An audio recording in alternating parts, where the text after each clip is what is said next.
नमस्कार, स्वागत आहे तुमचं सुरेखास रेसिपीमध्ये। तर आज मी बनवणार आहे ही घाटी शेवची भाजी। तर त्याच्यासाठी इथे मी शेव घेतलेली आहे, त्याचबरोबर इथे वाटण सुद्धा आता काढून घेतलेलं आहे। सुकं खोबरं घेतलेलं आहे अर्धी वाटी आणि त्याचे काप करून घेतलेले आहेत। त्याचबरोबर धणे घेतलेले आहेत। त्याच्यानंतर एक मोठा कांदा उभा चिरून घेतलेला आहे। त्याचबरोबर लसूण घेतलेला आहे। तर हा लसूण जो आहे तो गावठी लसूण आहे, म्हणून याची मी साल काढलेली नाहीत, कारण याची साल एकदम पातळ असतात। तर सगळ्यात आधी आपण वाटण भाजून घेऊया आणि वाटण भाजून घेण्यासाठी इथे मी गॅसवर लोखंडी तवा घेतलेला आहे। तर सगळ्यात आधी मी खोबरं भाजून घेणार आहे। तर त्याच्यामध्ये थोडंसं तेल घालणार आहे। तर लालसर रंग येऊपर्यंत आपण खोबरं भाजून घेऊया।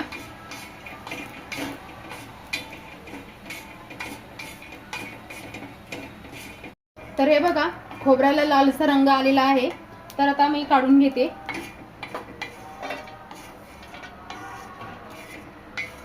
याच्यानंतर धणे भाजून घेते। तर धणे आपले जास्त वेळ नाही भाजायचे, 1 मिनिट भरच आपल्याला भाजून घ्यायचे आहेत। तर आता लगेच काढून घेते।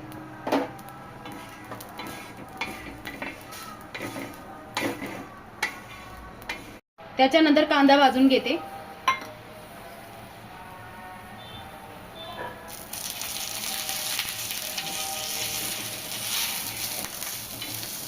तर कांद्याचा सुद्धा आपल्याला आता रंग बदलूपर्यंत भाजून द्यायचा आहे, त्याचा कच्चापणा सगळा निघून जाईल रंग बदलला म्हणजे।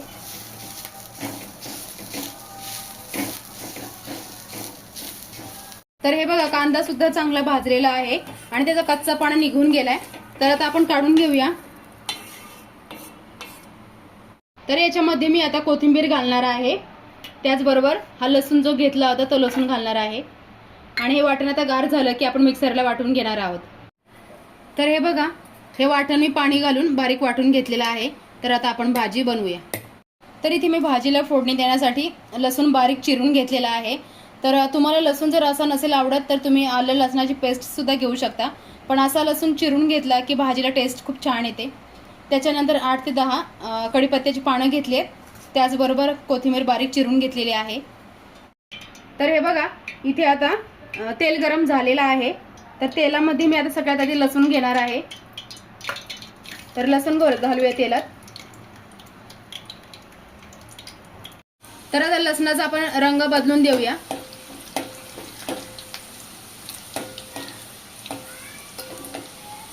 तर हे बघा, लसणाचा हलकासा रंग बदललाय। त्याच्यामध्ये आता कढीपत्ता घालते। कढीपत्ता सुद्धा फुलून वरती आलाय। त्याच्यानंतर कोथिंबीर,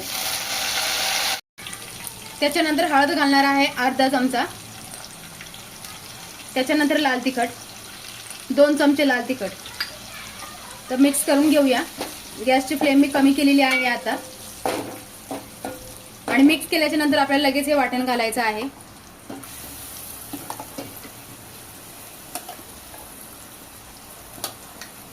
आणि मिक्स करून घेऊया।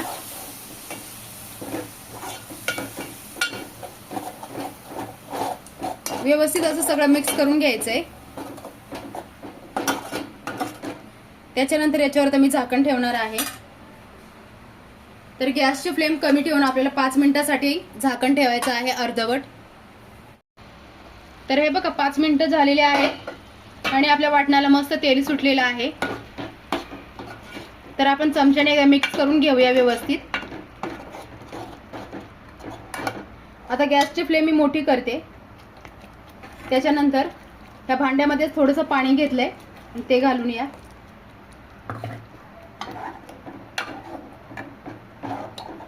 त्याच्यानंतर मी मीठ घालते, चवीनुसार मीठ घालायचं आहे। तर त्याच्यानंतर परत पाणी घालणार आहे।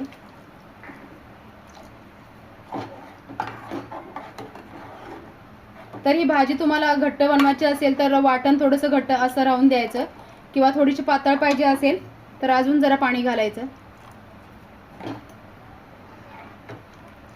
तर मी अशा पद्धतीने ही भाजी ठेवणार आहे, कारण खूप पातळ पण नाही करणार आणि खूप घट्ट सुद्धा नाही करणार। तर आता आपण भाजीला उकळी येऊन देऊया।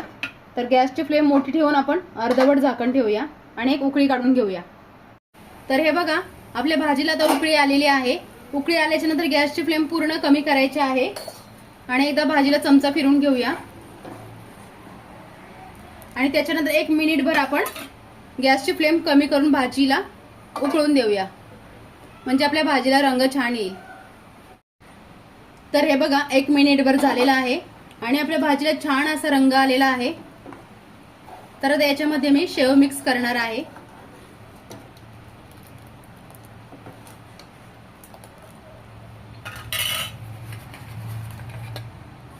गॅसची फ्लेम कमीच ठेवलेली आहे.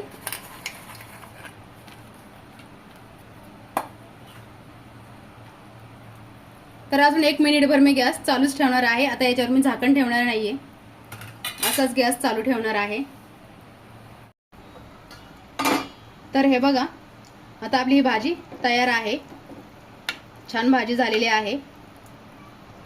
एकदम ढाब्यावर मिळते त्याच पद्धतीची आपली ही भाजी झालेली आहे. तर ही भाजी तुम्ही चपाती बरोबर, भाकरी बरोबर किंवा ब्रेड बरोबर सुद्धा खाऊ शकता. छान भाजी आपली झालेली आहे आणि मी खूप पातळ नाही केली, घट्टसरच ठेवलेली आहे. तर आता मी ही लगेच खाणार आहे. तुम्हाला जर अशी लगेच जर जेवायचं असेल तर तुम्ही ह्याच पद्धतीची भाजी बनवा आणि जर उशिरा जेवायचं असेल तर याच्यापेक्षा पातळ भाजी बनवा, कारण शेव घातल्यामुळे काय होतं, भाजीला घट्टपणा पटकन येतो. तर व्हिडिओ आवडल्यास लाईक करा, सबस्क्राईब करा आणि बेल आयकॉनवर क्लिक करा.